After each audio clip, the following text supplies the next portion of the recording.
What is up, Mavs fam? Happy game day. Okay, at the time of this recording, we're about 2 hours from tip-off, so I'm going to jump right into it real quick and do a quick game preview, talk about some historical context of New Orleans versus Dallas, how that's gone in the past, and I'm going to throw a couple of bold predictions about what I think is going to happen on the court tonight. So considering how little time we have, let's dive right in. I am Ethan, the advisor Clayton. This is Your Mavs, a Dallas Mavericks podcast where all are welcome, but y'all better behave. And when I say y'all better behave, I'm talking really to the Dallas Mavericks, okay? Y'all better behave on the court tonight. I'm not trying to see us pick up another loss to a team that we should win against, okay? But to be fair, we are matched up with the Pelicans. They are no longer a winless team, okay? Their first game without Zion Williamson, they actually beat Charlotte last night. Charlotte, thank you for your service. I put it that way because I was actually genuinely concerned that the Pelicans were going to get their first win of the season against the Mavs. Now, pressure's off. No matter how terrible we play, no matter if we lose, we can honestly say we didn't give the Pelicans their first win. But that gives a little hashtag perspective to Mavs fans. We haven't had that same suspense that Pelicans fans have. It's like, holy cow, when are we actually going to get a win? They got one last night, but now they're on the second night of a back-to-back away from home against a team that's a little bit healthier than they are, even though we're dealing with our own injuries. A team that is just a little bit better than them on offense, maybe just a little bit better than them on defense. We're pretty evenly matched is the point that I'm trying to make. Okay, not just record, but some of the data that goes behind wins and losses. Like we're kind of identical in that regard. But let's take a look back on how the all-time series is going between the Mavericks and the New Orleans somethings. Okay, because as you know, Pelicans have only been around for about 12 seasons now. Before that, they were the New Orleans Hornets. Okay, so tonight's game will be the 87th matchup between the two teams. And your Dallas Mavericks have the all-time series by a large sum. Okay, they have won 56 of those matchups to New Orleans 28. Does that math?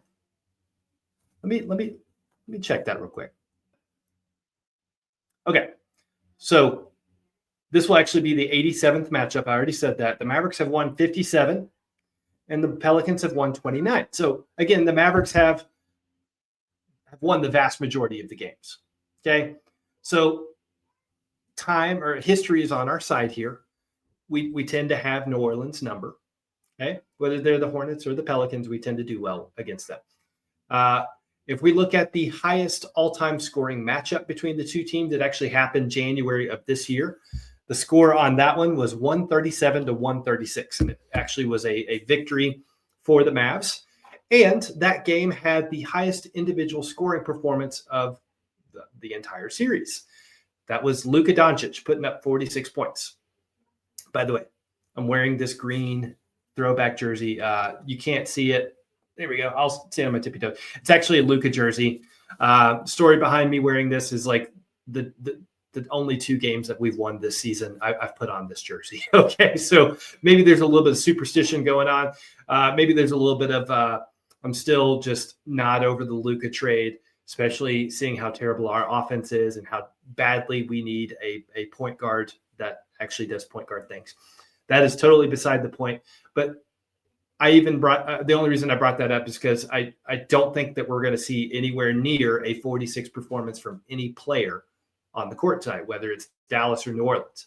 But of everybody that's going to suit up tonight, the player that is going to get closest to 46 is probably Trey Murphy III. Okay. He is the second best player on the Pelicans roster behind Zion, and Zion's not playing. Trey is going to be getting a lot of looks tonight. Okay. And if you've paid attention to this show at all, Trey Murphy is someone that I have a lot of envy for. Okay, it is someone that I definitely want to see on the Mavericks roster. For reasons that we talked about before, he's a lights-out shooter. Okay, in fact, coming into tonight's game, he has hit 5 3-pointers or more 3 games in a row. Wouldn't that be great to have a player that we could say hits at that high of a clip? But yeah, of all the players that will suit up, he'll probably be the one that has the closest scoring output to the all-time record of 46 in this matchup. Now, on the inverse of scoring, our lowest scoring matchup of all time was also a Dallas Mavericks victory, 83-81. That happened back in the 2009-2010 season. And the way that one panned out, we did win, and it happened because of a Dirk Nowitzki buzzer beater. Okay. So on the one end of the spectrum, the highest score was 137-136. The lowest end of the spectrum was 83-81. I think we're probably going to land a little bit closer to that low end of the spectrum and maybe see like a 95-87 type of victory for Dallas tonight. That is my first bold prediction that I'll throw out there tonight. We will improve our record to 3-5. Okay. And we will win 95-87, something like that. Okay.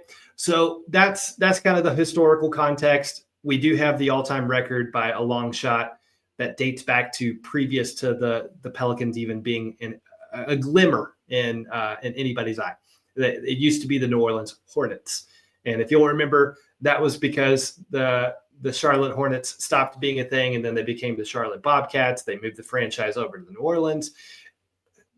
It kind of gets lost in all those moves. But anyway, coming into the night, again, I think the highest scorer will be Trey Murphy.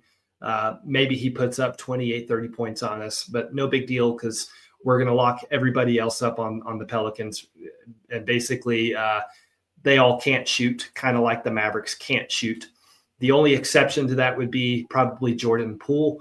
As talented of a player as he is, you're going to see that he's a lot like D'Angelo Russell, and he's never, ever seen a shot that he didn't like. Okay. So all of those things lead to, I think the Mavericks are going to win. I think Trey Murphy's going to be the highest scorer.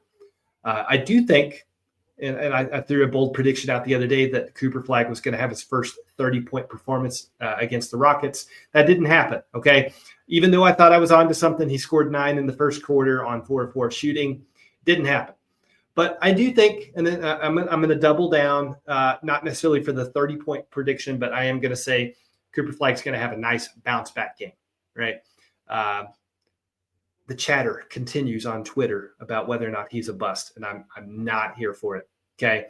I would like to start seeing some performances that will shut everybody up that has anything hateful to say about our rookie.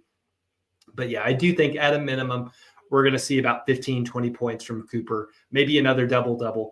But one thing I would really like to see from Cooper is a 3 or 4 stock type of night.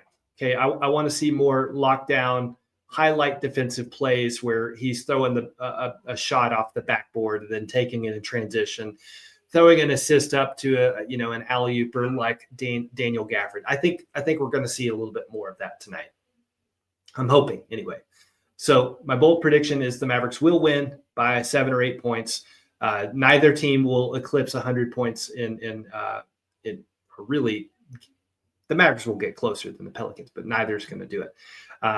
Cooper Flagg will have a nice bounce back game. I'll just go ahead and throw a stat line out there. 20 points, 11 rebounds, 5 assists, 2 steals, 2 blocks. I think it's going to be one of those types of games. And I think he's going to shoot the ball more efficiently. But Jason Kidd, I'm looking at you, my man. Can we at least run some actions specifically for Cooper? You're asking him to play out of position. You're asking him to do a lot. And I think maybe he's okay with that because he likes a challenge. But can we please throw the guy a bone and let him have some off-ball action going on and run some specific plays for him? I want him to get cooking early. I want him to get hot early. I want a lot of aggression from him early. And just make it happen. Make it happen. You don't want there to be any conversation about whether or not Derek Queen is a better rookie than Cooper Flagg. I want that to be nipped in the bud immediately. Okay. So, Mavs fam, really, that's all I have for you today. I told you it was going to be a shorter episode.